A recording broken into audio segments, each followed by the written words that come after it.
Because leading experts all acknowledge that social media sites pose risks to young people. Inappropriate content, oversharing of personal information, cyberbullying, deceptive advertising, the list goes on. And those risks are exacerbated with more time children spend in these apps. And Mr. Pichai, you mentioned that you have children and that I've also read you limit their screen time.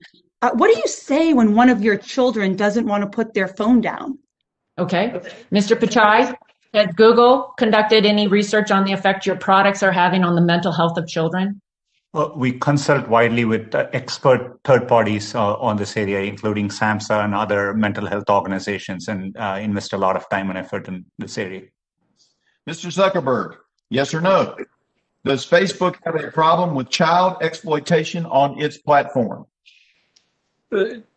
Congressman, this is an area that we work on a lot, but the reason why those numbers are so high is because we're so proactive about trying to find this and send it to NCMEC and others who are doing good work in this area. 3 years, Mark. We've been doing 3 years. This has been going on, and you said you were going to take care of it last time, but all you do is switch from Facebook over to Instagram. They're still doing it now, and you're saying we need to do more. Well, how many more families are going to die? How many more children are going to be addicted while you still study the problem? I think you need to be held liable. Yes or no? Do you agree too much time in front of screens, passively consuming content, is harmful to children's mental health? Congresswoman, the research that I've seen on this suggests that if people are using computers and social apps— answer yes or no? You profit from your companies hooking users to your platforms by capitalizing on their time. So yes or no? Do you agree that you make money off of creating an addiction to your platforms, Mr. Zuckerberg?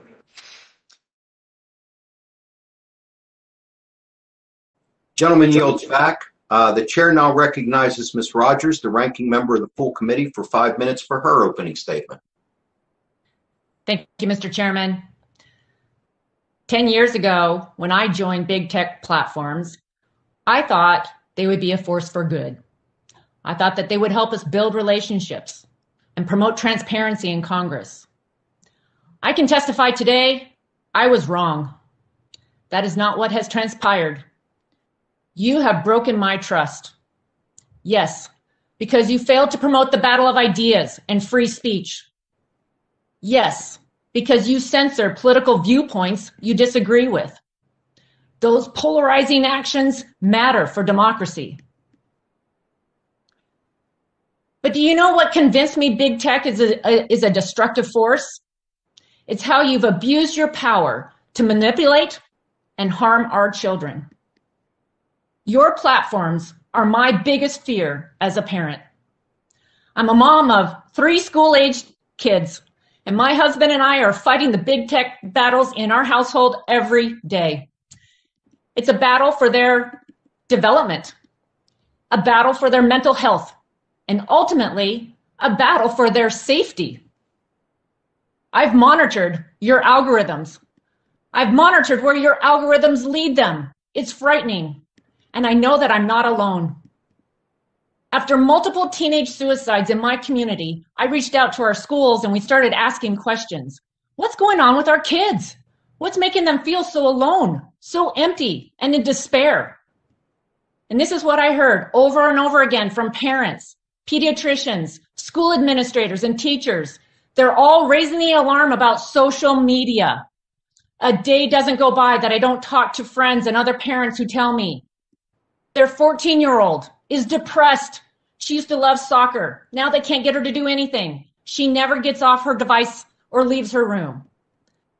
I think about a mom who told me she can't leave her daughter alone ever because she harms herself. For the family who's recovering after almost losing their daughter to a predator she met online. These stories are not unique to me or Eastern Washington. I recently heard of a young college student who has lost 9 friends to suicide. This is unimaginable. The science on social media is becoming clearer. Between 2011 and 2018, rates of depression, Self-harm, suicides, and suicide attempts exploded among American teens. During that time, rates of teen depression increased more than 60%, with a larger increase among young girls. Between 2009 and 15, emergency room admissions for self-harm among 10 to 14-year-olds tripled, and suicide substantially increased. One study found during that time, teens who use their devices for 5 or more hours a day were 66% more likely to have at least one suicide-related outcome compared to those who use their device for just one. Other studies have found that teens who spend more time online report lower psychological well-being and more feelings of loneliness. Remember, our kids, the users, are the product. You, big tech, are not advocates for children. You exploit and profit off of them. Big tech needs to be exposed and completely transparent for what you are doing to our children, so parents like me can make informed decisions. We also expect big tech to do more to protect children because you haven't done enough. Big tech has failed to be good stewards of your platforms. I have 2 daughters and a son with a disability. Let me be clear. I do not want you defining what is true for them. I do not want their future manipulated by your algorithms. I do not want their self-worth defined by the engagement tools you built to attract their attention. I do not want them to be in danger from what you've created. I do not want their emotions and vulnerabilities taken advantage of so you can make more money and have more power. I'm sure most of my colleagues on this committee who are parents and grandparents feel the same way. Over 20 years ago, before we knew what big tech would become, Congress gave you liability protections. I want to know, why do you think you still deserve those protections today? What will it take for your business model to stop harming children? I know I speak for millions of moms when I say we need answers, and we will not rest until we get them. Thank you. Chairs Pallone, Schakowsky, and Doyle, ranking members Rogers, Latta, and Bilirakis, and members of the committee. I'm glad that this committee is looking at all the ways that misinformation and disinformation show up in our country's discourse. There are important challenges here for our society, and we have to decide how we want to handle speech that is legal but harmful, and who should be responsible for what people say. Misinformation is not a new problem. It was 200 years ago that a congressman said that a lie would travel from Maine to Georgia while truth was still getting on his boots. And disinformation has often been spread through traditional media too. But the internet gives everyone the power to communicate, and that certainly presents unique challenges. Now, people often say things that aren't verifiably true, but that speak to their lived experiences. And I think we have to be careful restricting that. For example, if someone feels intimidated or discriminated against while voting, I believe that they should be able to share their experience, even if the election overall was fair. Now, I don't think anyone wants a world where you can only say things that private companies judge to be true, where every text message, email, video, and post has to be fact-checked before you hit send.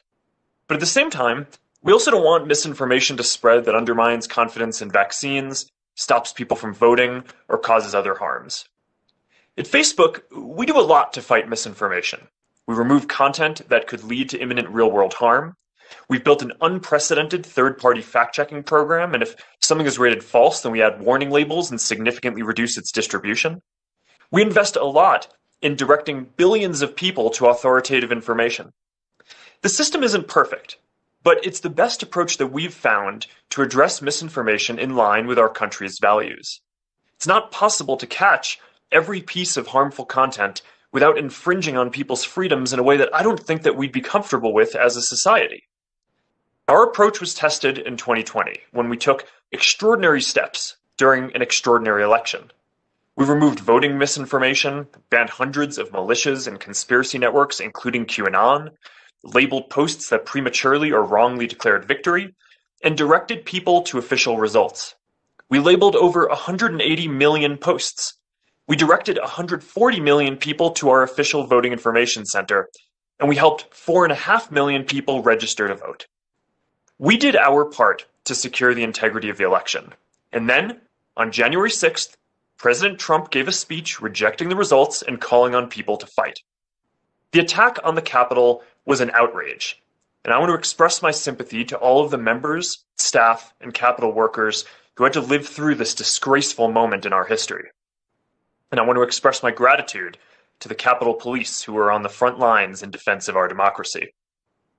Now, I believe that the former president should be responsible for his words, and that the people who broke the law should be responsible for their actions. So that leaves the question of the broader information ecosystem. And I can't speak for everyone else, the TV channels, radio stations, news outlets, websites, and other apps, but I can tell you what we did. Before January 6th, we worked with law enforcement to identify and address threats. During and after the attack, we provided extensive support in identifying the insurrectionists and removed posts supporting violence. We didn't catch everything, but we made our services inhospitable to those who might do harm. And when we feared that he would incite further violence, we suspended the former president's account. Now, many people are concerned that platforms can ban elected leaders. I am too. I don't think that private companies should make so many decisions like this alone. We need an accountable process, which is why we created an independent oversight board that can overrule our decisions. And we need democratically agreed rules for the internet.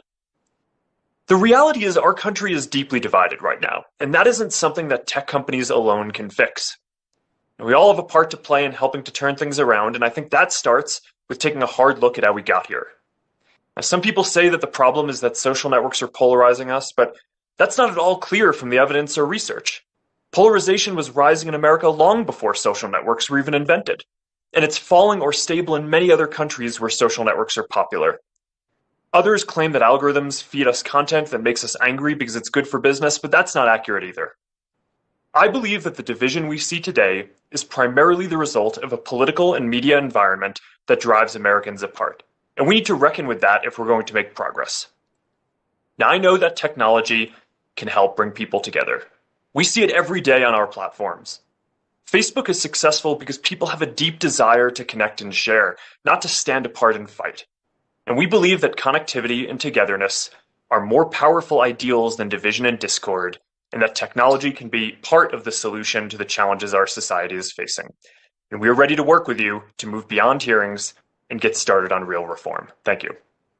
Chairman Doyle, Ranking Member Latta, Chairwoman Shakowski, Ranking Member Bilirakis, Full Committee Chair Pallone, and Full Committee Ranking Member McMorris Rogers, and members of the committee.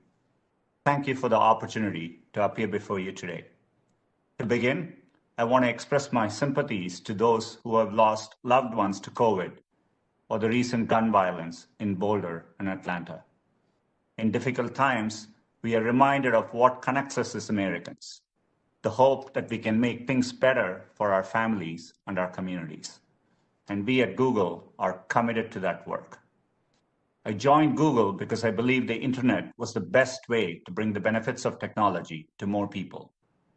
Over the past 3 decades, we have seen how it's inspired the best in society by expanding knowledge, powering businesses, and providing opportunities for discovery and connection. I'm proud that anyone can turn to Google for help, whether they are looking for vaccine information, learning new skills on YouTube, or using digital tools to grow their businesses. In 2020, our products helped 2 million US businesses and publishers generate $426 billion in economic activity. We are energized by the opportunity to help people at scale and humbled by the responsibility that comes with it. Thousands of people at Google are focused on everything from cyber attacks to privacy to today's topic, misinformation. Our mission is to organize the world's information and make it universally accessible and useful. Core to that is providing trustworthy content and opportunities for free expression while combating misinformation. It's a big challenge without easy answers. 500 plus hours of video are uploaded to YouTube every minute, and approximately 15% of Google searches each day are new to us. 18 months ago, no one had heard of COVID-19. Sadly, coronavirus was the top trending search last year. Staying ahead of new challenges to keep users safe is a top priority. We saw the importance of that on January 6th, when a mob stormed the US Capitol. Google strongly condemns these violent attacks on our democracy and mourns the lives lost. In response, we raised up authoritative sources across our products. On YouTube, we removed live streams and videos that violated our incitement to violence policies and began issuing strikes to those in violation of our presidential elections policy. We removed apps from the Play Store for inciting violence and stopped ads referencing the 2020 election or the Capitol riots as part of our sensitive events policy. We were able to act quickly because we were prepared ahead of the 2020 elections. Our reminders of how to register and vote were viewed over 2 billion times. YouTube's election results information panels have been viewed more than 8 billion times. We also work to keep campaigns safe from cyber attacks and protect platforms from abuse. After the December 8th safe harbor deadline for states to certify elections, we removed content from YouTube that alleged widespread fraud changed the outcome of the election. This past year, we've also focused on providing quality information during the pandemic. Globally, we've committed over $550 million in ad grants for COVID-related PSAs to governments, health organizations, and nonprofits. On YouTube, our COVID information panels have been viewed over 400 billion times. We also removed 850,000 videos and blocked nearly 100 million COVID-related ads throughout 2020. Across all of this work, we strive to have transparent policies and enforce them without regard to politics or point of view. Our ability to provide a range of information and viewpoints, while also being able to remove misinformation, is possible only because of legal frameworks like Section 230. It's foundational to the open web, which has been a powerful force for good for so many. I look forward to sharing more about our approach today and working together to create a path forward for the web's next 3 decades. Thank you. Thank you, members of the Energy and Commerce Committee and its subcommittees, for the opportunity to speak with the American people about how Twitter may be used to spread disinformation and our solutions. My remarks will be brief so we can move to your questions and discussion. In our discussion today, some of you might bring up specific tweets or examples, and I'll probably have an answer like, my team will follow up with you. I don't think that's useful. I'd rather us focus on principles and approaches to address these problems. I'll start with ours. We believe in free expression. We believe in free debate and conversation to find the truth. At the same time, we must balance that with our desire for our service not to be used to sow confusion, division, or destruction. This makes the freedom to moderate content critical to us. Our process to moderate content is designed to constantly evolve. We observe what's happening on our service. We work to understand the ramifications, and we use that understanding to strengthen our operations. We push ourselves to improve based on the best information we have. Much of what we're likely to discuss today are entirely new situations the world has never experienced before, and in some unique cases involve elected officials. And we believe the best way to face a big new challenge is through narrowing the problem to have the greatest impact. Disinformation is a broad concept. We needed to focus our approach on where we saw the greatest risk if we hope to have any impact at all. So we chose to focus on disinformation leading to offline harm, and 3 categories to start: manipulated media, public health, and civic integrity. Many of you will have strong opinions on how effective we are in this work. Some of you will say we're doing too much and removing free speech rights. Some of you will say we're not doing enough and end up causing more harm. Both points of view are reasonable and worth exploring. If we woke up tomorrow and decided to stop moderating content, we'd end up with a service very few people or advertisers would want to use. Ultimately, we're running a business, and a business wants to grow the number of customers it serves. Enforcing policy is a business decision. Different businesses and services will have different policies, some more liberal than others. And we believe it's critical this variety continues to exist. Forcing every business to behave the same reduces innovation and individual choice, and diminishes free marketplace ideals. If instead we woke up tomorrow and decided to ask the government to tell us what content to take down or leave up, we may end up with a service that couldn't be used to question the government. This is a reality in many countries today and is against the right of an individual. This would also have the effect of putting enormous resource requirements on businesses and services, which would further entrench only those who are able to afford it. Smaller businesses would not be able to compete, and all activity would be centralized into very few businesses. So how do we resolve these two viewpoints? One way is to create shared protocols. Social media has proven itself important enough to be worthy of an internet protocol, one that a company like Twitter can contribute to and compete on creating experiences people love to use. We've started work on such a protocol, which we call Blue Sky. It intends to act as a decentralized, open source social media protocol, not owned by any single company or organization. Any developer around the world can help develop it, just as any company can access its services. How does an open protocol address the concerns raised here? Greater transparency is the strongest benefit. Anyone around the world can see everything that's happening in the network, including exactly how it works. One doesn't have to trust a company, just look at the source code. Second, since the base protocol is shared, it will increase innovation around business models, recommendation algorithms, and moderation controls, which are in the hands of individuals rather than private companies. This will allow people to experiment in a market-based approach. Finally, it will allow all of us to observe, acknowledge, and address any societal issues that arise much faster. Having more eyes on the problems will lead to more impactful solutions that can be built directly into this protocol, making the network far more secure and resilient. A decentralized open source protocol for social media is our vision and work for the long term. We continue the cycle mentioned earlier of constantly improving our approach to content moderation in the short term. I hope our discussion today will focus on more enduring solutions. One final note. We are a bunch of humans with a desire to make the world around us better for everyone living today and those that come after us. We make mistakes in prioritization and in execution. We commit to being open about these and doing our best to remedy what we control. We appreciate the enormous privilege we have in building technologies to host some of the world's most important conversations. And we honor the desire to create better outcomes for everyone who interacts with them. Thanks for your time, and I look forward to the discussion.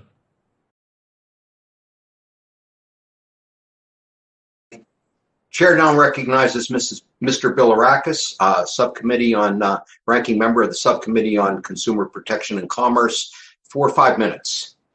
Thank you, Mr. Chairman. Appreciate it. Mr. Dorsey, you have heard briefly about what I'm hearing from, again, in my district, my opening remarks, you've heard them. The other key part with these stories that we're hearing when we conduct these surveys is how we empower law enforcement. In a hearing last year, we received testimony that since 2016, Twitter has intentionally curtailed sharing threat data with law enforcement fusion centers. Here's the question. You're well aware that on Twitter and Periscope, the traffic has increased from bad actors seeking to groom children for molestation, lure females into sex trafficking, sell illegal drugs, incite violence, and even threaten to murder police officers. Are you willing to reinstate this cooperation, retain evidence, and provide law enforcement the tools to protect our most vulnerable? Yes or no? Well, first, child sexual exploitation has no place on our platform, and I don't believe that's true. We work with local law enforcement regularly. So you're saying that this is not true? What I'm telling you. Are you willing to reinstate? In other words, it's not going on now.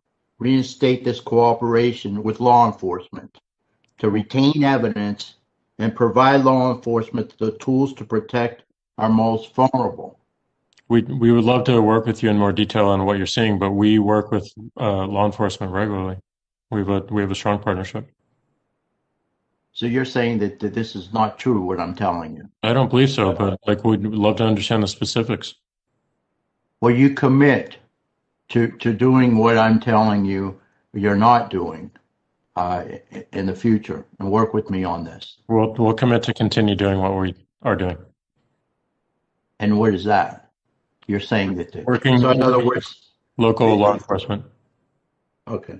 Well, let me go on to the next question, but I'm going to follow up with this to make sure you're doing this. I mean, our children's lives are in jeopardy here. Mr. Zuckerberg, we have heard you acknowledge mistakes about your products before. There are now media reports of an Instagram for under 13 being launched. My goodness.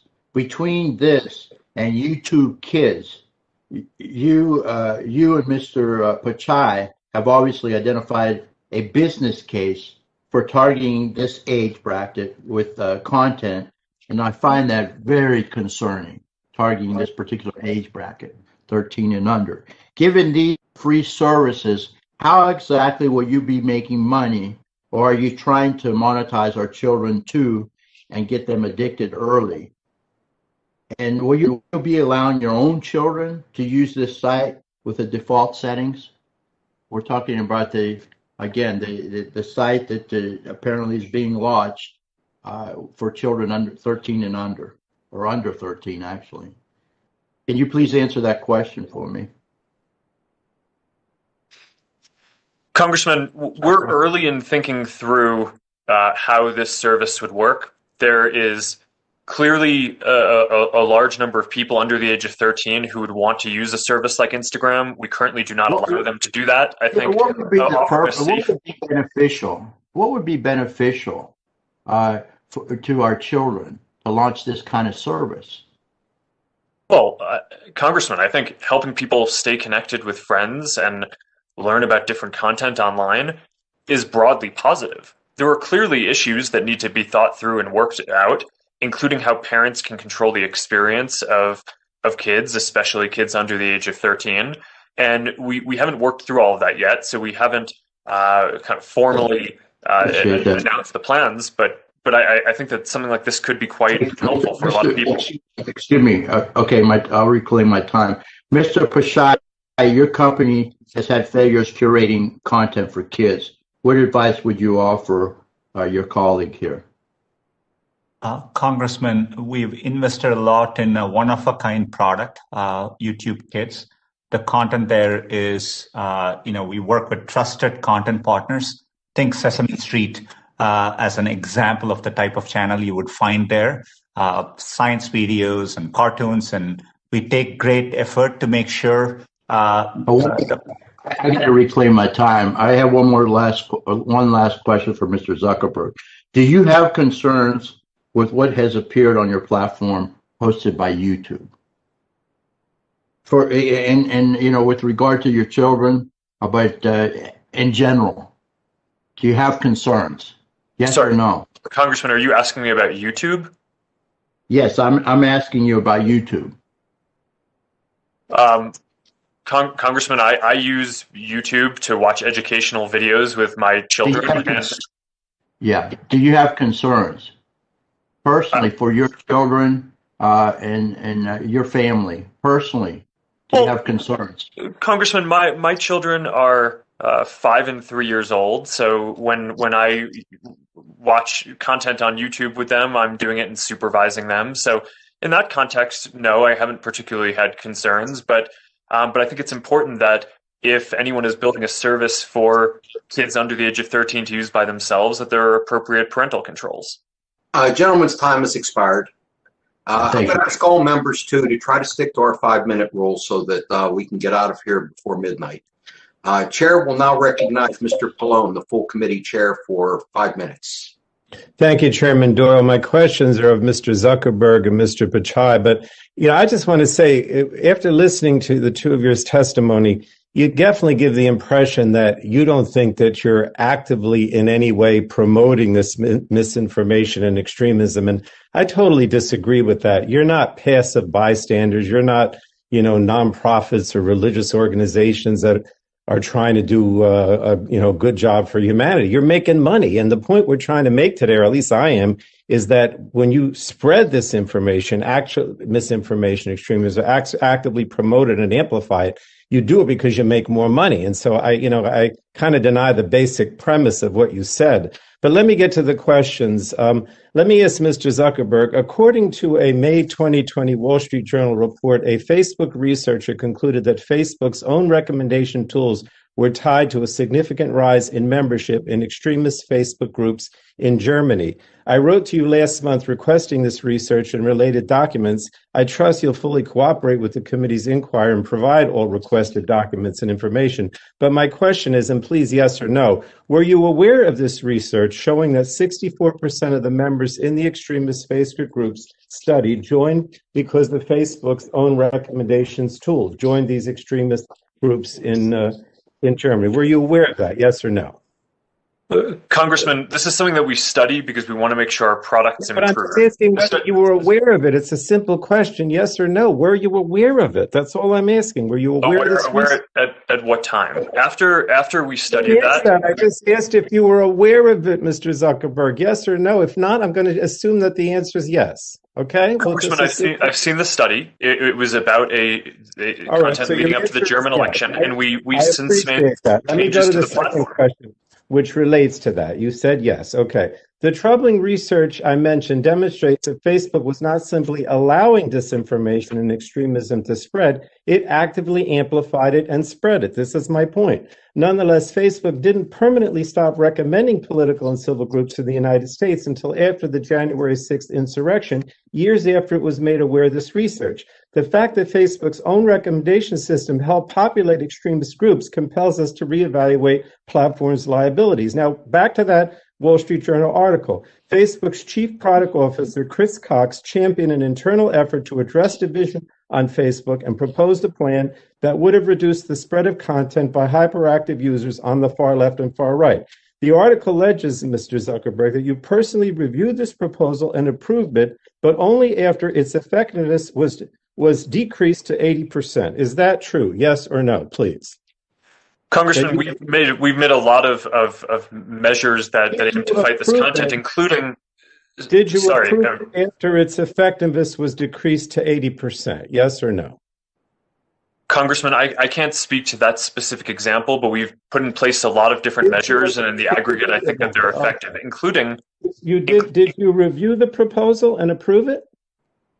Congressman, we do a lot of work in this area, and I review a lot of proposals, and we've moved forward on a lot of steps. It's not a difficult question. I'm just asking if you reviewed this internal proposal and you approved it.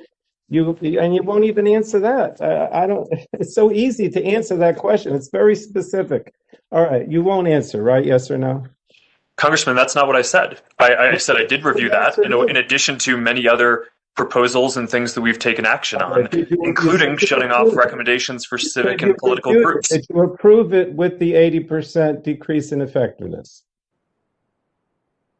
Congressman, I don't remember that specifically, but we've taken a number of different steps on this. Let me go to Mr. Pichai. Mr. Pichai, according to the New York Times, YouTube's recommendation algorithm is responsible for more than 70% of the time users spend on YouTube. In fact, a former design ethicist at Google was quoted as saying, "If I'm YouTube and I want you to watch more, I'm always going to steer you towards Crazy Town." Mr. Pichai, is YouTube's recommendation algorithm designed to encourage users to stay on the site? Yes or no? Is it designed to encourage users to stay on the site? Yes or no?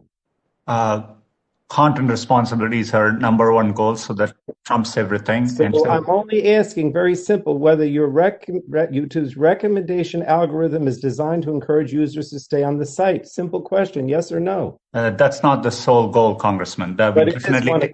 So the answer is yes. Okay. So the bottom line is, simply put, your company's bottom line compel you to amplify extremist and dangerous content. You're not bystanders. And what happens online doesn't stay online. It has real world consequences. That's why Congress has to act, because you're not bystanders. You're encouraging this stuff. Thank you, Mr. Chairman. Gentleman's time has expired. The chair now recognizes Ms. Rogers, the full committee ranking member, for 5 minutes. We've tragically lost a number of young people to suicide in my community. in a 3-year period from 2013 to 2016, the suicide rate more than doubled in Spokane County. In the last 6 months, one high school lost 3 teens. Right now, suicide is the second leading cause of death in the entire state of Washington for teens 15 to 19 years old. As I mentioned, it's led to many painful conversations, trying to find some healing for broken families and communities. And together we've been asking, what's left our kids with a deep sense of brokenness? Why do children, including kids we've lost in middle school, feel so empty at such a young, vulnerable age? Well, some studies are confirming what parents in my community already know. Too much time on screens and social media is leading to loneliness and despair. And it seems to be an accepted truth in the tech industry. Because what we're hearing today, making money is more important. Bill Gates put a cap on screen time for his daughter. Steve Jobs once said in a quote, "We limit how much technology our kids use at home." Mr. Zuckerberg, you've also said that your kids, or you don't want your kids sitting in front of screens passively consuming content. So Mr. Zuckerberg, yes or no, do you agree too much time in front of screens passively consuming content is harmful to children's mental health? Congresswoman, the research that I've seen on this suggests that if people are using computers and social apps... Could you answer yes or no? I'm sorry, could you use yes or no? I don't think that the research is conclusive on that, but I can summarize what I've learned if that's helpful. I'll follow up at a later time, because I do know that Facebook has acknowledged that passive consumption on your platform is leading to people feeling worse. And you've said that going from video to video is not positive. Yet Facebook is designed to keep people scrolling. Instagram is designed to get users to go from video to video. So I would like to ask you, if you've said earlier that you don't want kids sitting in front of the screens passively consuming content and your products are designed to increase screen time, do you currently have any limitations on your own kids' use of your products, or how do you think that will change as they get older?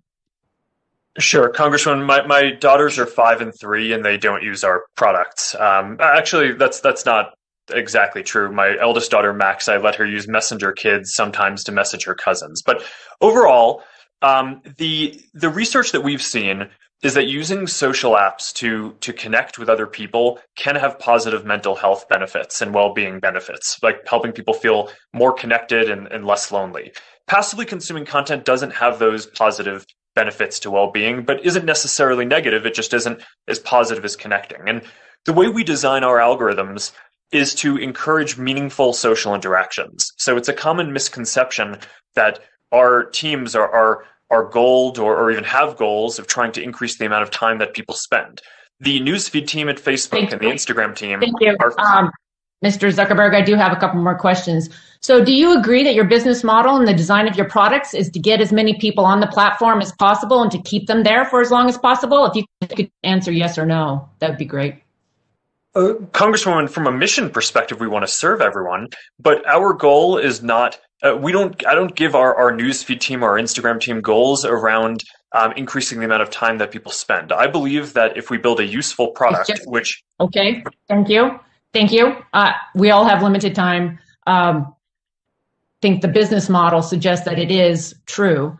It was mentioned earlier that you're studying extremism. I'd like to ask yes or no of all of you, beginning with Mr. Zuckerberg. Has Facebook conducted any internal research as to the effect your products are having on the mental health of our children?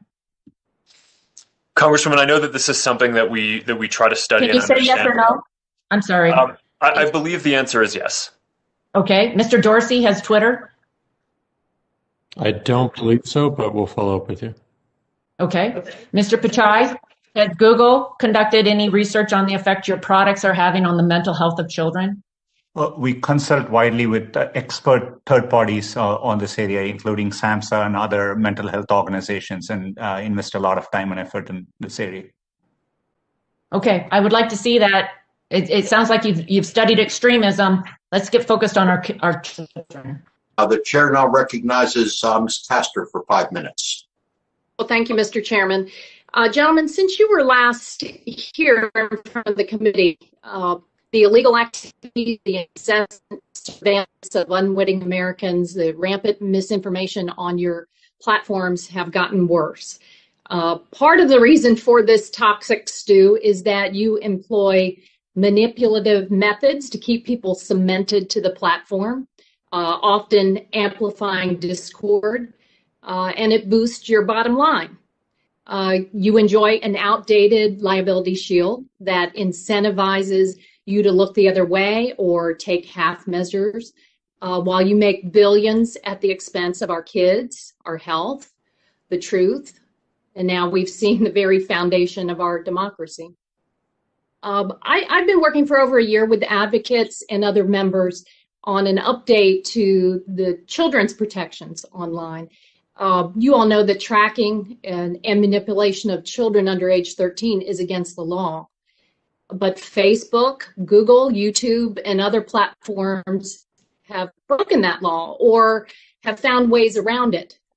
Many have been sanctioned for knowingly and illegally harvesting personal information of children and profiting from it.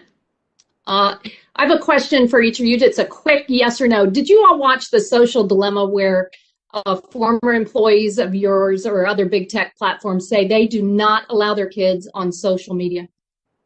Mr. Zuckerberg?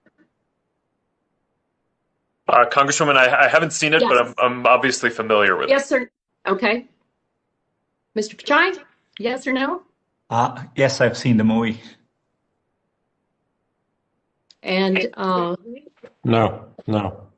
Okay, well, Mr. Zuckerberg, there's a good reason that they have the former execs say that. Are you aware of the 2019 Journal of the American Medical Association Pediatrics study that the risk of depression for adolescents rises with each daily hour spent on social media? And I'm not talking screen time. I'm not talking about FaceTime or sending text messages to friends. But are you aware of that research?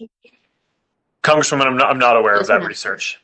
All right. What about the 2019 HHS research that suicide rates among kids aged 10 to 14 increased by 56% between 2007 and 2017 and tripled for kids between the age of 10 and 14? Yes or no?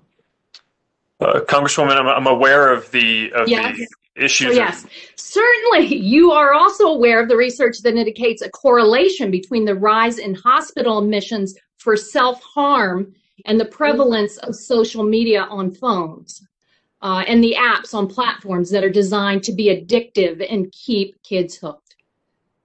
Yes? Well, how about you, Mr. Pichai? Are you aware of the JAMA Pediatrics September 2020 study where they tested hundreds of apps used by children age 5 and under, many of which were in the Google Play Store's family section? The study found 67% of the apps tested showed transmission of identifying info to third parties in violation of the COPPA law. Are you familiar? Extensively spent time on this area. We introduced a curated set of apps for kids on the Play Store. We give digital well-being tools so that people can take a break, set time, parents can set time limits for children. Let me ask you this then, Mr. Pichai. How much are you making in advertising revenue from children under the age 13?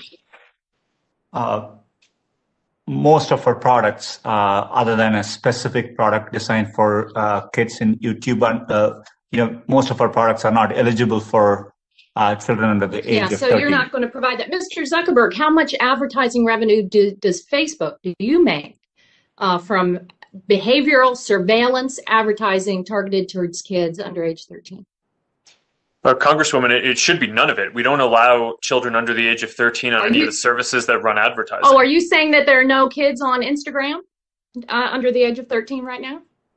Congresswoman, children under the age of 13 are not allowed on Instagram. Well, when we find out that they're there, we I remove think them. it's, of course, every parent knows that there are kids under the age of 13 on Instagram. And the problem is that you know it, and you know that the brain and social development of our kids is still evolving at a young age. There are reasons in the law that we set that cutoff at 13. But now, because these platforms have ignored it, they've profited off of it, we're going to strengthen the law. And I encourage all of my colleagues to join in this effort. I've heard a lot of bipartisan support here today. We also need to hold the corporate executives accountable and give parents the tools that they need to take care and protect their kids. Thank you, General Mr. Lady, Chairman. time Go is back. expired. Chair recognizes Mr. Johnson for 5 minutes. Thanks, Mr. Chairman. You know, over a decade ago, Americans watched Facebook, Twitter, and Google emerge from humble beginnings. We were curious to see how these new innovative companies would improve our lives. The results are in, and they're deeply concerning. We've seen a surge in cyberbullying, child porn, radical extremism, human trafficking, suicides, and screen addiction, all of which have been linked to the use of social media. Our nation's political discourse has never been uglier, and we haven't been this divided since the Civil War. Yet, big tech marches on uninhibited. What's their newest target? Children under the age of 13. News outlets this week have reported that Facebook is planning to create an Instagram app designed for children under the age of 13. We've talked about it here already today. Elementary and middle school students. By allowing big tech to operate under Section 230 as is, we'll be allowing these companies to get our children hooked on their destructive products for their own profit. Big tech is essentially handing our children a lit cigarette and hoping they stay addicted for life. You know, in 1994, Democratic Congressman Henry Waxman chaired a hearing with the CEOs of our nation's largest tobacco companies. During his opening statement, he stated, and I quote, "Sadly, this deadly habit begins with our kids. In many cases, they become hooked quickly and develop a lifelong addiction that is nearly impossible to break." So, Mr. Zuckerberg and Mr. Dorsey, you profit from your companies hooking users to your platforms by capitalizing on their time. So, yes or no? Do you agree that you make money off of creating an addiction to your platforms, Mr. Zuckerberg? Congressman, no, I don't agree with that. Thank what you. we do Thank is you. That's what I needed, a yes or a no, because you do. Mr. Dorsey? No. Okay. All right.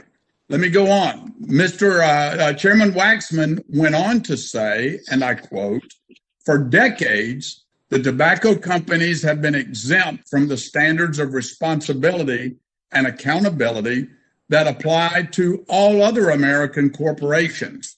Companies that sell aspirin, cars, and soda are all held to strict standards when they cause harm. And that we demand that when problems occur, corporations and their senior executives be accountable to Congress and the public. This hearing marks the beginning of a new relationship between Congress and the tobacco companies." That's what Chairman Waxman said in 1994. So for all three of you, Mr. Zuckerberg, Mr. Dorsey, and Mr. Pichai, do you agree that the CEOs, that as the CEOs of major tech companies, you should be held accountable to Congress and the public? Mr. Zuckerberg.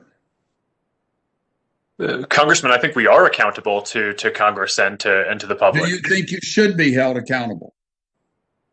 I'm not sure. I'm sure I understand what you mean, but I think so. Question. Should you be held accountable to Congress and the public for the way you run your business?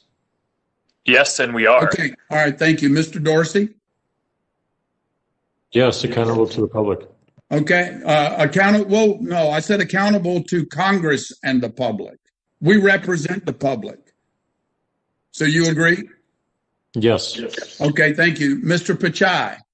Yes, I'm here today because I'm accountable to Congress and members of the public. Okay, great. Well, gentlemen, let me tell you this, and I think I've heard it mentioned by several of my other colleagues. There's a lot of smugness among you. There's this air of untouchableness in your responses to many of the tough questions that you're being asked. So let me tell you all this. All of these concerns that Chairman Waxman stated in 1994 about big tobacco apply to my concerns about big tech today, about your companies. It is now public knowledge that former Facebook executives have admitted that they use the tobacco industry's playbook for addictive products. And while this is not your first hearing in front of Congress, I can assure you that this hearing marks a new relationship between all of us here today. There will be accountability. Mr. Chairman, I yield back. This is Mr. Long for 5 minutes. Thank you, Mr. Chairman. Mr. Pichai, I'm going to ask you a yes or no question. And just tell me if you know the difference in these two words. Yes and no. Yes. Mr. Zuckerberg, same question for you. Do you know the difference in yes and no? Yes, Congressman. And Mr. Dorsey, same question for you. Do you know the difference in two words, yes or no? Yes. I'm sorry? Yes. Yes, I didn't hear. I know the difference. Okay, thank you. I want a steak dinner there from one of my colleagues. They didn't think I could get you all to answer, all three of you to answer yes or no question. I did it. Mr. Zuckerberg, let me ask you, how do you ascertain if a user is under 13 years old? Congressman, on services like Facebook, we have people put in a birthday when they register. That's handy. So a 13-year-old would never, an 11-year-old would never put in the wrong birthday by 2 years and say they were 13. Is that kind of your policy? Congressman, it's more nuanced than that, but I think you're getting at a real point, which is that people lie. And we have additional systems that try to determine what someone's age might be. So if we detect that someone might be under the age of 13, even if they lied, we kick them off. But this is part of the reason why we're exploring having a service for Instagram that allows under 13s on, because we worry that kids may find ways to try to lie and evade some of our systems. But if we create a safe system that has appropriate parent controls, then we might be able to get people into using that instead. We're still early in figuring this out, but that's a big part of the theory and what we're hoping to do here.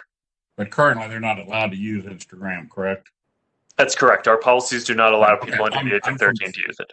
I'm from Missouri, the show me state, and just to say that no one under 13 could get on, to me, doesn't pass the Missouri smell test of show me. So sticking with you, Mr. Zuckerberg, you created the Facebook Oversight Board as a way to help hold Facebook accountable.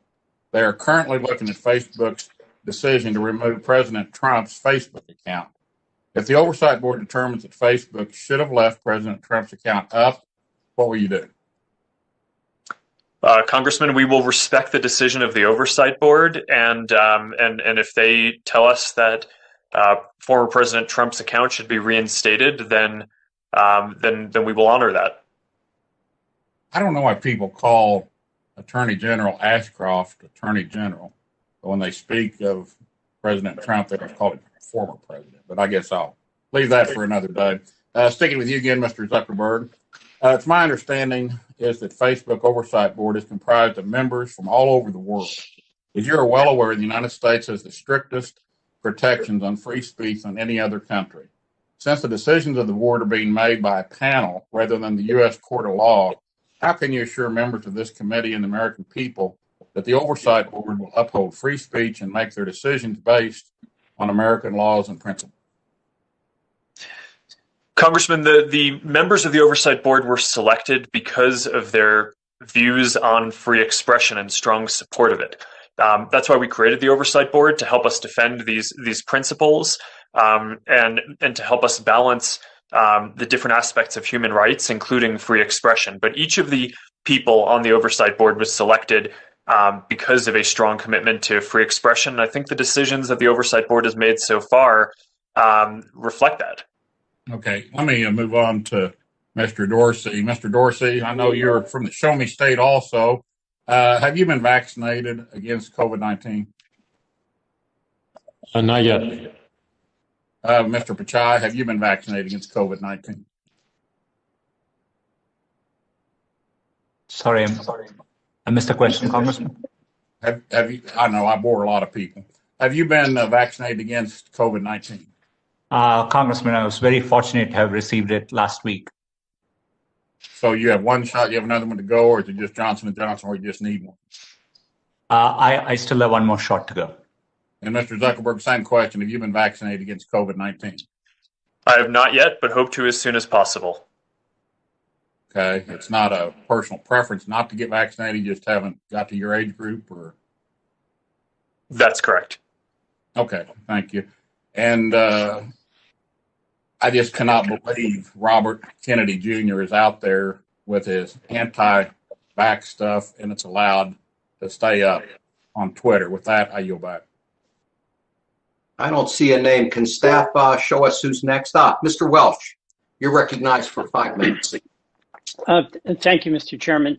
What we're hearing from both sides of the aisle are enormous concerns about some of the consequences of the development of social media, the algorithmic amplification of disinformation, election interference, privacy issues, the destruction of local news, and also some competition issues. And I have listened carefully, and each of the executives has said that your companies are attempting to face these issues.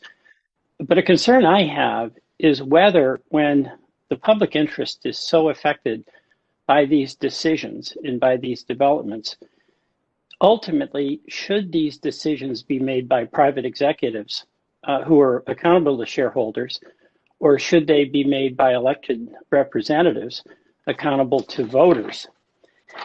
So I really have two questions that I'd like each of you, starting with Mr. Zuckerberg and then Mr. Pichai and then Mr. Dorsey, to address. First, do you agree that many of these decisions that are about matters that so profoundly affect the public interest, should they be made exclusively by private actors like yourselves who have responsibilities for these major enterprises? And secondly, as a way forward to help us resolve these issues or work with them, would you support the creation by Congress of a public agency, one like the Federal Trade Commission or the Securities and Exchange Commission, one that had staff that's expert in policy and technology, it has rulemaking and enforcement authority, to be an ongoing representative of the public to address these emerging issues? Mr. Zuckerberg.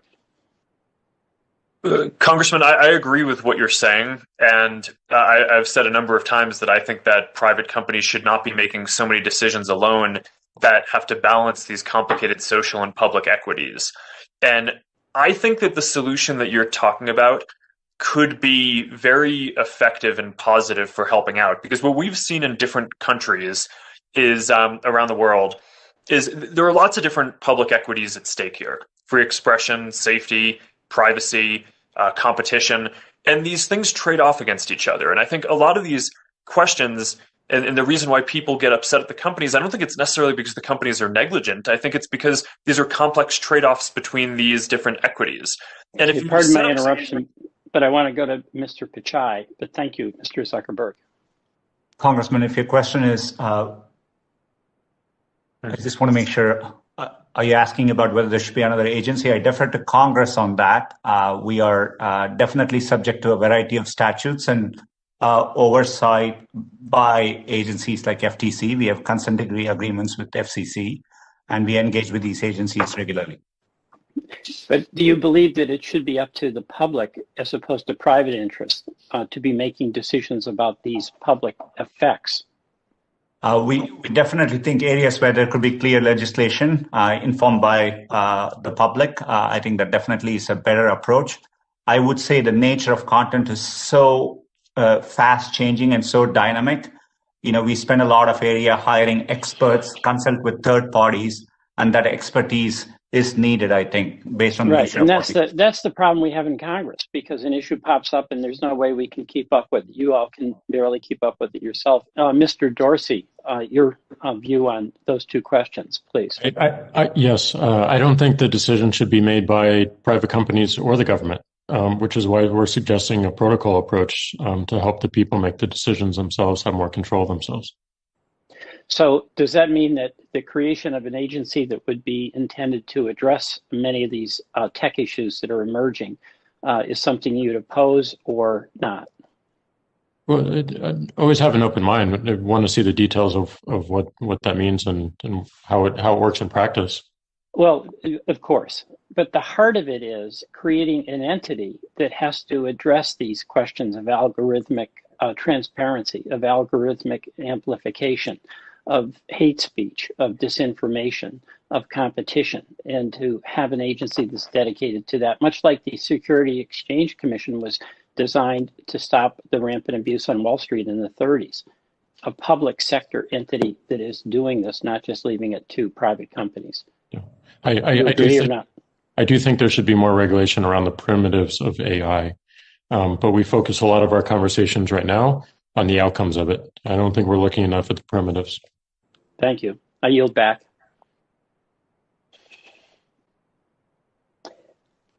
Gentleman yields back. Chair recognizes Mr. Bashan for 5 minutes.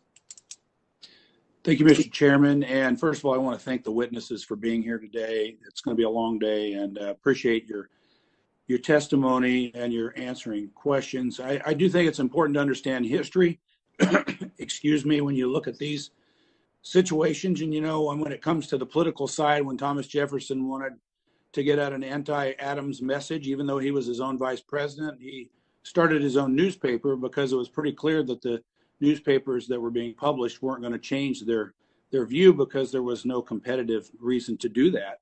And I think we're looking at potentially a similar situation here.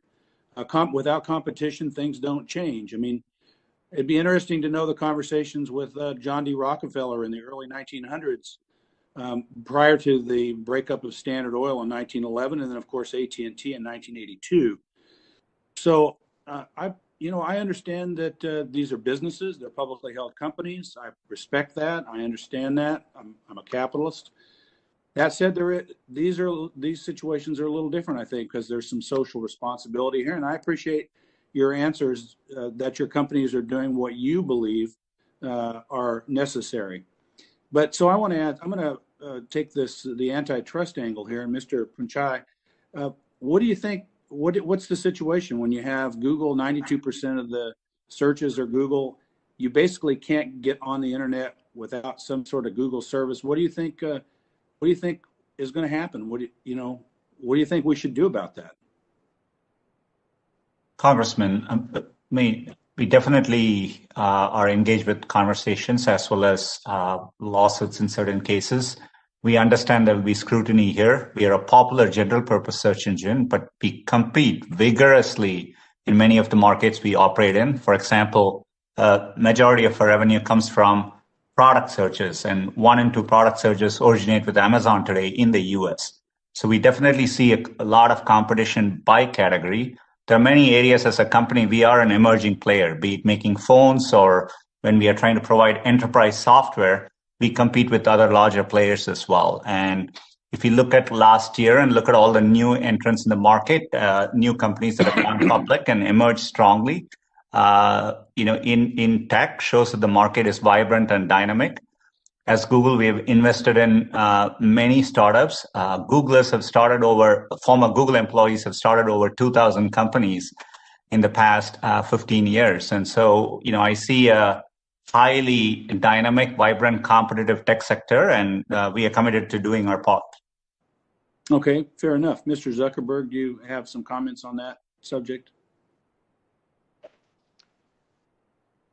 Congressman, I would echo Sundar's comments. I think that this is a highly competitive market. I mean, if this is a meeting about social media, not only do you have the different companies that are here today that all offer very big services that compete with each other, but you have new entrants that are growing very quickly, like TikTok, which is reaching a scale of hundreds of millions or billions of people around the world, and I think is growing faster than any of our services of the companies that are up here today, and certainly competitive with us. And that's just naming a few. Right? I mean, obviously there's Snapchat and a bunch of other services as well. So it's a very competitive marketplace.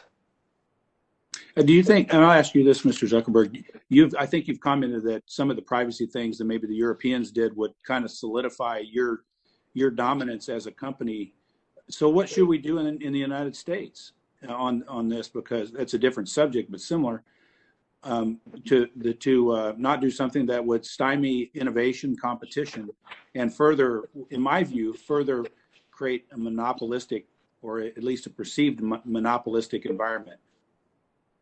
Well, Congressman, I do think that the U.S. should have federal privacy legislation because I think we need a national standard, and I think having a standard that is across the country that's as harmonized with standards in other places would actually create clearer expectations of industry and make it better for everyone. But I think the point that you're making is a really important one, which is if we ask companies to lock down data, then that to some degree can be at odds with asking them to open up data to enable whether it's academic research or competition. So I think that when we're writing this privacy regulation, we just should be aware of the interaction between our principles on privacy and our principles on competition.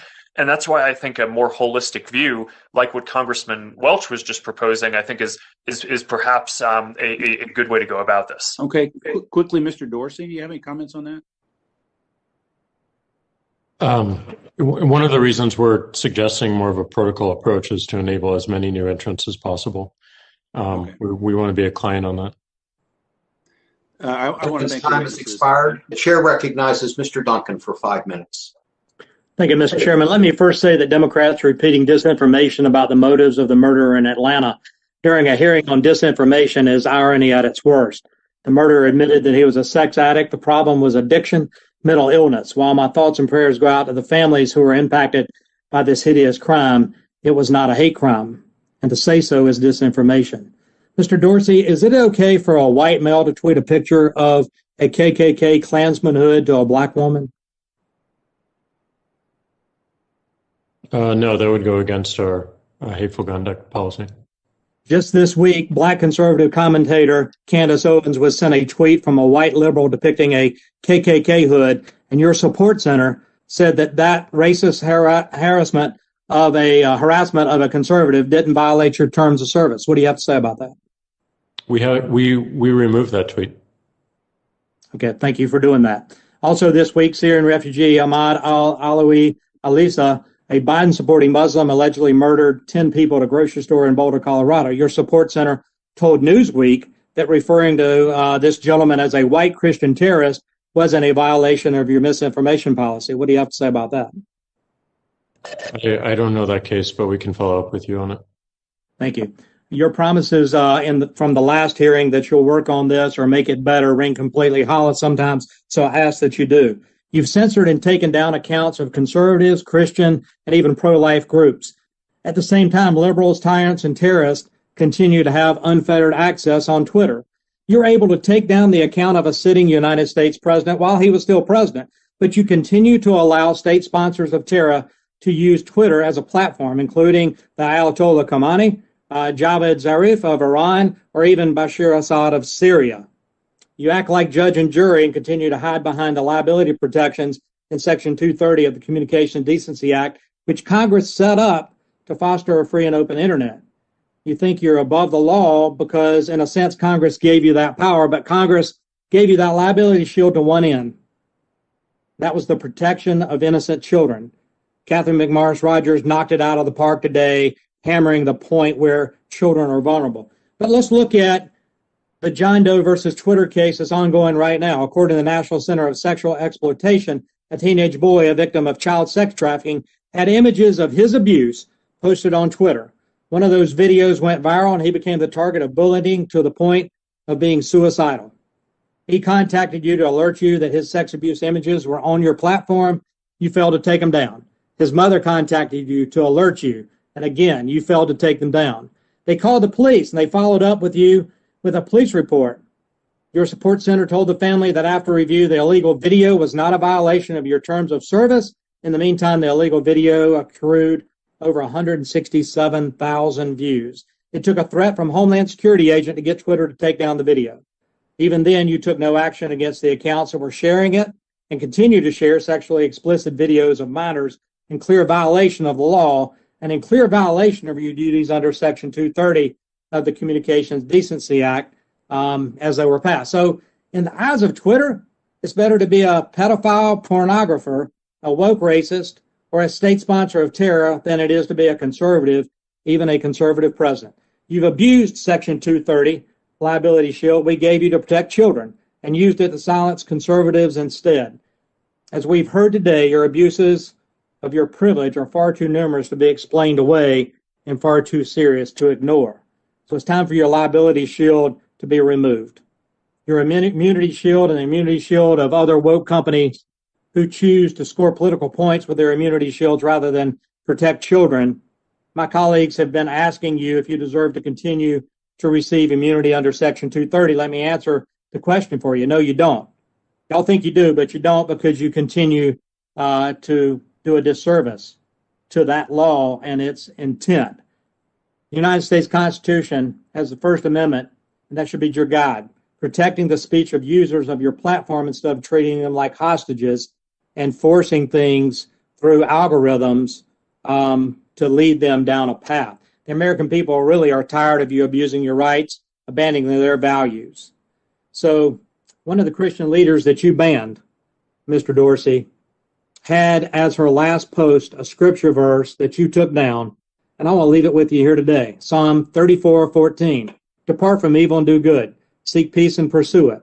Rather than silence that wise advice, I strongly suggest that you follow it. Now, I've heard a lot of stuff on this hearing today about 230 protections. I challenge my colleagues to really get serious about doing something about this liability shield so that we do have a fair and free internet and people aren't censored. With that, Mr. Chairman, I yield back. Gentleman's time has expired. The chair recognizes Ms. Kelly for 5 minutes. Gentleman yields back. Chair now recognizes Mr. Curtis for 5 minutes. Thank you, Mr. Chairman, and thank you to our witnesses. My first comment is to point out that in her 2019 presidential campaign, Senator Elizabeth Warren, Democrat, called for the breaking up of your companies.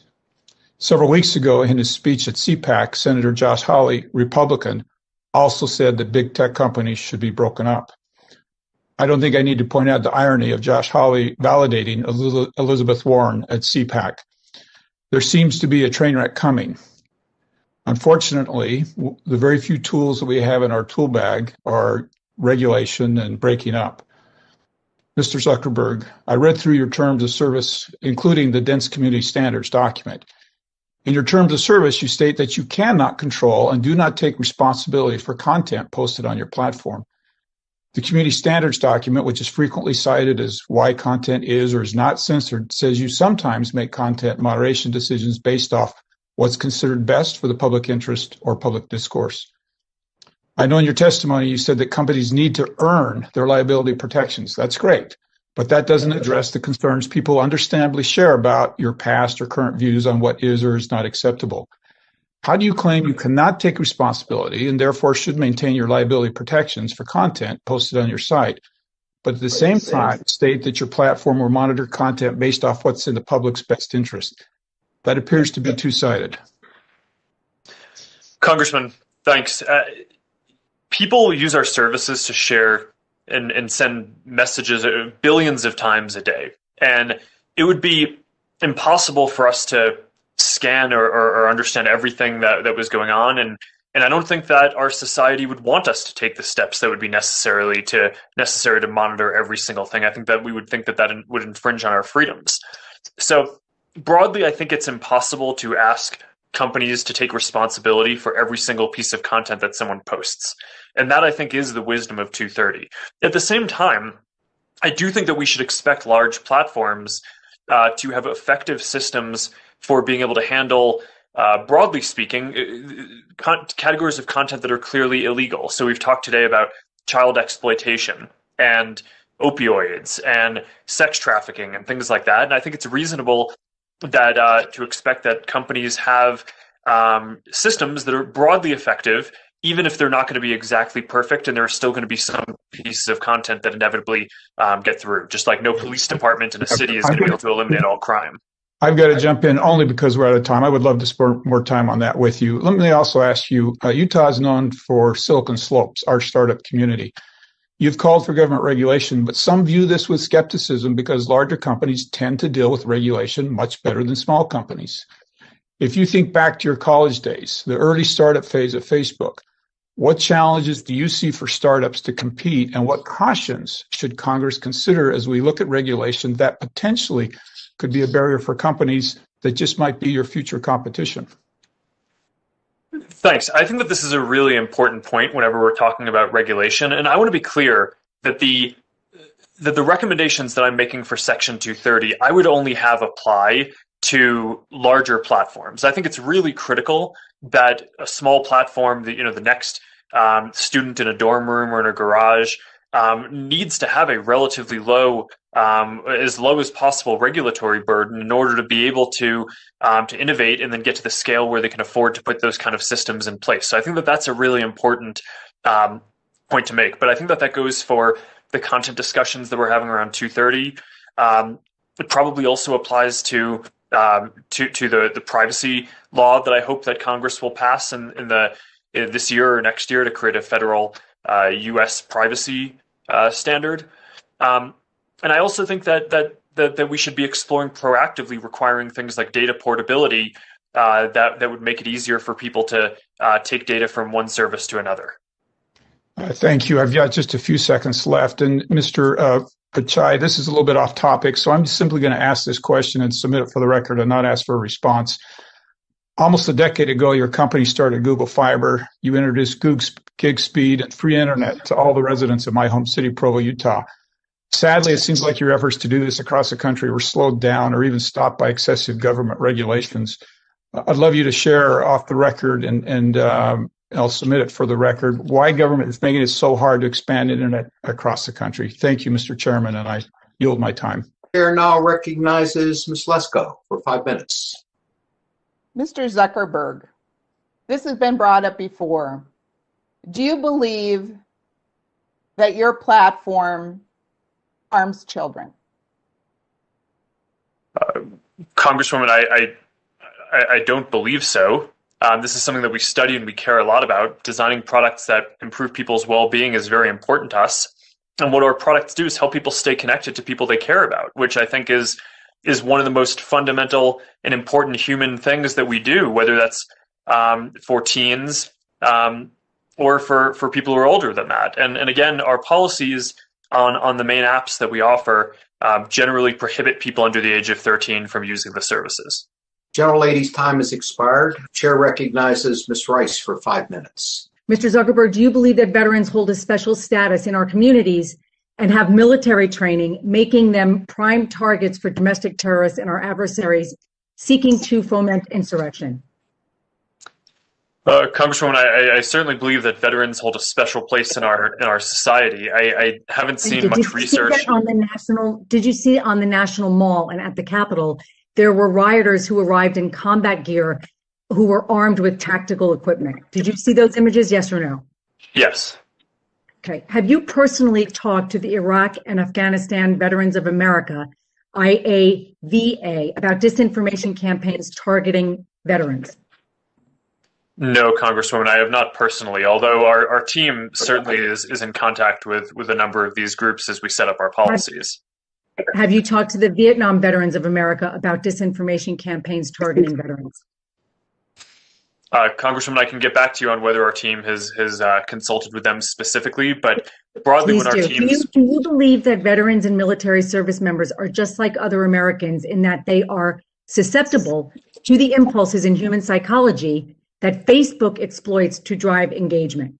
Do you believe that they are susceptible in that way? Yes or no? Congresswoman, there's a lot in your characterization there that I disagree with. No, the question of do you think they're susceptible to that kind of information coming at them? Yes or no? Congresswoman, I believe that. Okay, so given your answers, I'm not convinced that you have the appropriate resources devoted to the problem of mitigating the real world effects of content that is designed to mislead and radicalize your users, especially those who are veterans and military service members. Ms. Trahan for 5 minutes. Thank you, Mr. Chairman. I'd like to turn the focus back to our children. My husband and I have 5. Our oldest is 27, our youngest is 6, and over the years I've noticed how technology has been increasingly designed to capture their attention. The more time my first grader spends scrolling through an app, the less time she is playing outside or enjoying face-to-face interactions with us. Google and Facebook are not only doing a poor job of keeping our children under 13 off of YouTube and Instagram, as my colleagues have already mentioned today, but you are actively onboarding our children onto your ecosystems with apps like YouTube Kids, Facebook Messenger Kids, and now we're hearing Instagram for Kids. These applications introduce our children to social media far too early and include manipulative design features intended to keep them hooked. Mr. Pichai, when a child finishes a video on YouTube or YouTube Kids, does the next video automatically play by default? And I think this one is a yes or no. Sorry, I was muted. Congresswoman, I have children too. I worry about the time they spend online, and I agree with you. It's an important issue. Yes. We designed YouTube. The autoplay function by default, that's a yes. On the main app, it is there, and for each video, there's an easy on-off toggle. Users have preferences. But the default setting is yes. When a user who is predicted to be a teen is watching a YouTube video, are the number of likes displayed by default? Yes or no, please? On all videos, I think we do have, across all videos we have. Great. And Mr. Zuckerberg, will the recently reported Instagram app for kids have endless scroll enabled? Yes or no? Sorry. Congresswoman, we are not done finalizing what the app is going to be. I think we're actually still pretty early in designing this, but I just want to say that are you not sure, or you're not sharing features? And look, another feature of concern is the filter that adds an unnatural but perfect glow for my 10-year-old to apply to her face. Is that feature going to be part of Instagram for Kids? Congresswoman, I don't know. I haven't discussed this with the team yet. Well, please expect my office and many others to follow up. Given what we know about Instagram's impact on teen mental health, we're all very concerned about our younger children. And, I just want to speak mother to father for a moment, fathers, because leading experts all acknowledge that social media sites pose risks to young people. Inappropriate content, oversharing of personal information, cyberbullying, deceptive advertising, the list goes on. And those risks are exacerbated with more time children spend in these apps. And Mr. Pichai, you mentioned that you have children, and that I've also read you limit their screen time. What do you say when one of your children doesn't want to put their phone down? Congressman, the struggle is the same, particularly through COVID. It's been hard to moderate it, and I do take advantage of the parental controls and the digital well-being tools. We can limit the time on their apps, and so we have provisions in place. I don't mean to cut you off, Mr. Pichai, but the last thing overworked parents need right now, especially right now, are more complex to-dos, which is what parental controls are. I mean, they need child-centric design by default. Mr. Zuckerberg, I understand your children are younger, but when they start using social media, what will you say when they're craving their tablet over spending time face-to-face with you or with friends? Well, Congresswoman, we haven't gotten to that point yet, but we're designing all of these tools. We designed Messenger Kids that the parents are in control. I think we've proven that that can be a good and safe experience, and I think that was one of the things that made us think that we should consider doing this for Instagram as well, by having it so that we have a parent-controlled experience, and as you say, child-centric experience for people under the age of 13. I am going to reclaim my time, only because connecting with others is one thing. Adding filters, no breaks for kids to take, and manipulating the design of these apps for our children is another. Look, this committee is ready to legislate to protect our children from your ambition. What we're having a hard time reconciling is that while you're publicly calling for regulation, which by the way, comes off as incredibly decent and noble, you're plotting your next frontier of growth, which deviously targets our young children, and which you all take great strides with infinitely more resources in protecting your own children. This playbook is familiar. As some of my colleagues have already pointed out, it's the same tactic we saw from alcohol companies and big tobacco. Start them young and bank on them never leaving, or at least never being able to. But these are our children, and their health and well-being deserve to take priority over your profits. General Lady's time has expired. Chair recognizes Mr. McKinley for 5 minutes. Thank you, Mr. Chairman. And this panel, you all have to be exhausted after being grilled all day long like this. So my questions are to Mr. Zuckerberg.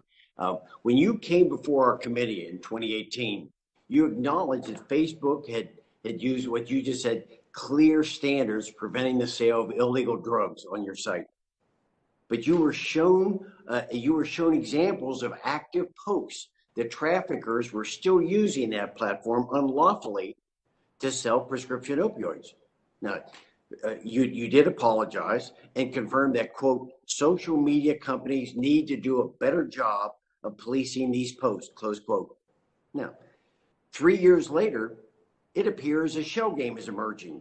Facebook seems to have cleaned up its act, but you're now allowing Instagram, one of your subsidiaries, to become the new vehicle.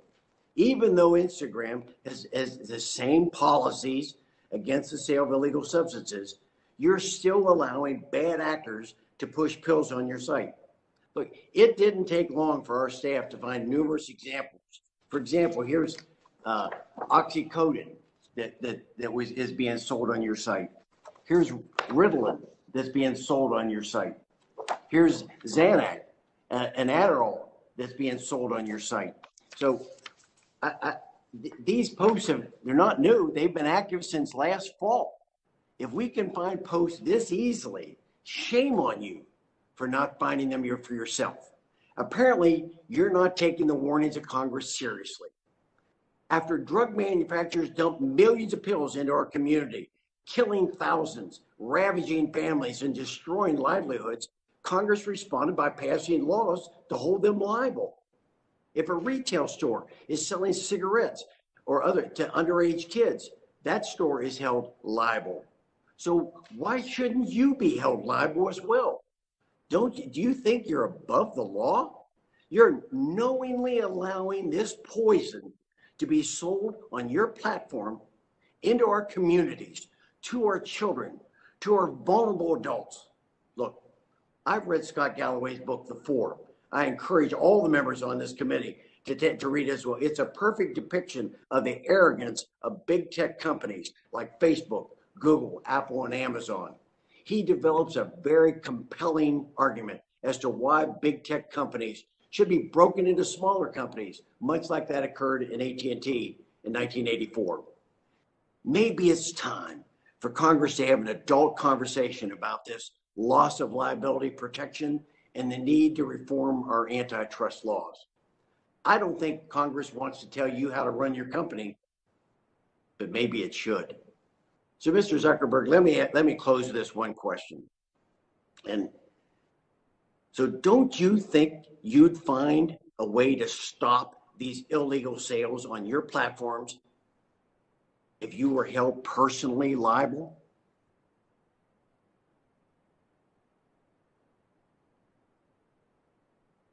Keep on getting muted. Congressman, we don't want any of this content on our platforms. And I agree with you that this is a huge issue. We've devoted a lot of resources and have built systems that are largely quite effective at finding and removing the content. But I just think that what we all need to understand is that at the scale that these communities operate, where people are sharing millions or in messages billions of things a day, it is inevitable that we will not find everything. Just like a police force in a city will not stop every single crime. So I think that we should. I asked you the question very directly, Mark. I did it. Should you not be held liable when people are dying because your people are allowing these sales to take place? We did it with manufacturers. We do it to the stores. Why aren't we doing it to the salesman that allows this to take place? Well, Congressman, I don't think we're allowing this to take place. We're building systems that take the vast majority of this content off our systems. And what I'm saying, this for 3 years, Mark. We've been doing 3 years. This has been going on, and you said you were going to take care of it last time. But all you do is switch from Facebook over to Instagram. They're still doing it now, and you're saying we need to do more. Well, how many more families are going to die? How many more children are going to be addicted while you still study the problem? I think you need to be held liable. Congressman, we're not sitting and studying the problem. We're building effective systems that work across both Facebook and Instagram. But what I'm saying is that I don't think that we can expect that any platform will find every instance of harmful content. I think we should hold the platforms to be responsible for building generally effective systems at moderating these kinds of content. Gentleman's time has expired. I'm not going to get an answer, Mike. Thank you. Gentleman yields back. The chair recognizes Ms. Blunt Rochester for 5 minutes. Thank you, Mr. Chairman, for allowing me to weigh on to this important hearing, and thank you to the witnesses. I want to focus on 2 areas. First, a consumer protection and safety issue, and second, more broadly, manipulation and privacy of our data. On consumer protection and safety, earlier this year, 2 infants from 2 different families ended up in the intensive care unit in Wilmington, Delaware, after being fed homemade baby formula based on instructional videos viewed on YouTube. 1 infant suffered from cardiac arrest that resulted in brain damage. For years, the American Academy of Pediatrics has warned parents against homemade baby formulas because it puts infants at risk of serious illness and even death. And since at least 2018, the FDA has recommended against the use of homemade formula. Even as recent as 29 days ago, the FDA issued an advisory against homemade formula. In February, my office informed your team, Mr. Pichai, and as a follow-up, I've sent a letter requesting information and action on this issue, and in the hopes of a response by April 1st. Mr. Pichai, this is just a yes or no question. Can I count on a response to my letter by the deadline of April 1st? Congresswoman, definitely yes. Heartbreaking to hear the stories. We have clear policies. Thanks for your highlighting this area. I think the videos have been taken down, and we are happy to follow up and update with you. We checked today. For years, these videos have clearly violated your own stated policy of banning the videos that endanger the, as you say, quote, physical well-being of minors. And so I'm pleased to hear that we will be hearing back from you. And while we're considering Section 230, what's clear from this hearing is that we should all be concerned by all of your abilities to adequately and, just as importantly, rapidly moderate content. In some of these cases, we're talking life and death. Second, as many of my colleagues have noted, your companies profit when users fall down the rabbit hole of disinformation. The spread of disinformation is an issue all of us grapple with from all across the political spectrum. Disinformation often finds its way to the people most susceptible to it because the profiles that you create through massive data collection suggest what they would be receptive to. I introduced the Detour Act to address common tactics that are used to get such personal data as possible. And these tactics are often called dark patterns, and they are intentionally deceptive user interfaces that trick people into handing over their data. For the people at home, many of you may know this as when you go on an app, it doesn't allow you to have a no option, or it will insinuate that you need to do something else, install another program like Facebook Messenger app to get on Facebook. You all collect and use this information. Mr. Pichai, yes or no, would you oppose legislation that banned the use of intentionally manipulative design techniques that trick users into giving up their personal information? We definitely are happy to have oversight on these areas and explain Thank what you. I have to go to Mr. Dorsey. Mr. Dorsey, yes or no? Open to it. Mr. Zuckerberg. Congresswoman, I think the principle makes sense and the details matter. Okay. Mr. Zuckerberg, your company recently conducted this massive ad campaign on how far the internet has come in the last 25 years. Great ad. You ended with the statement, "We support updated internet regulations to address today's challenges." Unfortunately, the proposal that you direct your viewers to fails to address dark patterns, user manipulation, or deceptive design choices. Mr. Zuckerberg, will you commit now to include deceptive design choices as part of your platform for better internet regulations? Congresswoman, I'll think about it. My initial response is that I think that there are other areas that I think might be more urgently in need.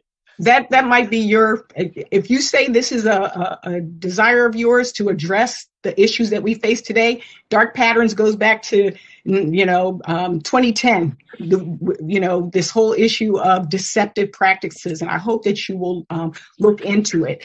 I will say, Ms. Trahan and others have mentioned, she mentioned our children, others have mentioned seniors, veterans, people of color, even our very democracy is at stake here.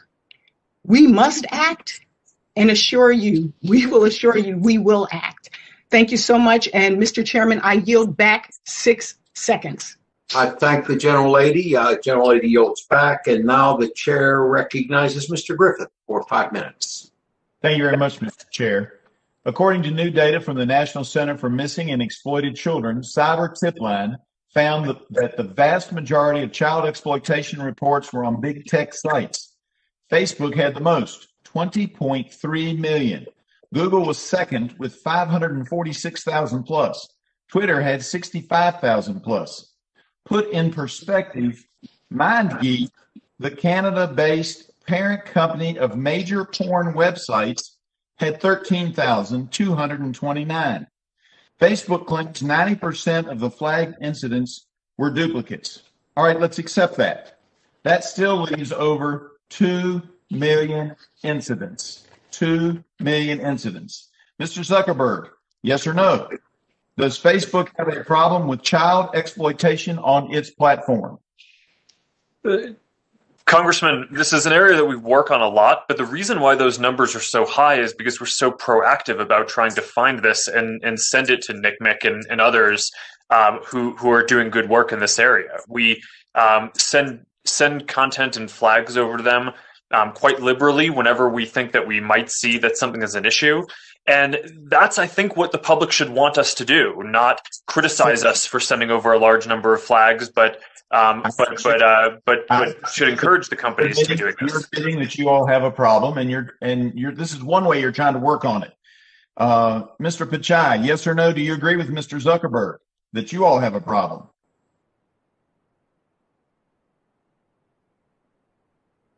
Are you there? Congressman, sorry, I was muted.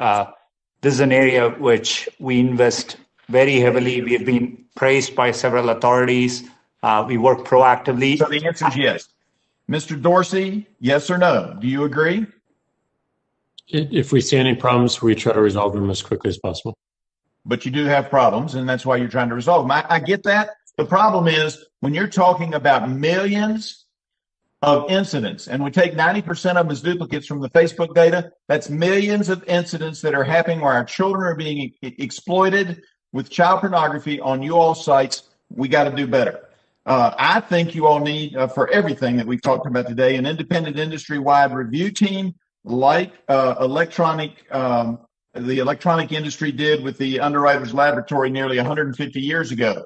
I told you all that when you were here before. Nobody's done anything. I don't think it needs to be within your company. I think it needs to be outside. And on that vein, I would say to Google, special permission was given to Moonshot CVE to target ads against extremist keywords. Moonshot then directed thousands of individuals who searched for violent content to videos and posts of a convicted felon who espouses anti-law enforcement, anti-Semitic, and anarchist viewpoints. Mr. Pichai, are you aware of this problem? Congressman, I'm not aware of the specific issue. Last year, we blocked over 3.1 billion bad ads, 6,000 ads per minute. And so we enforce vigorously, but I'm happy to look into this specific issue and follow up back with you.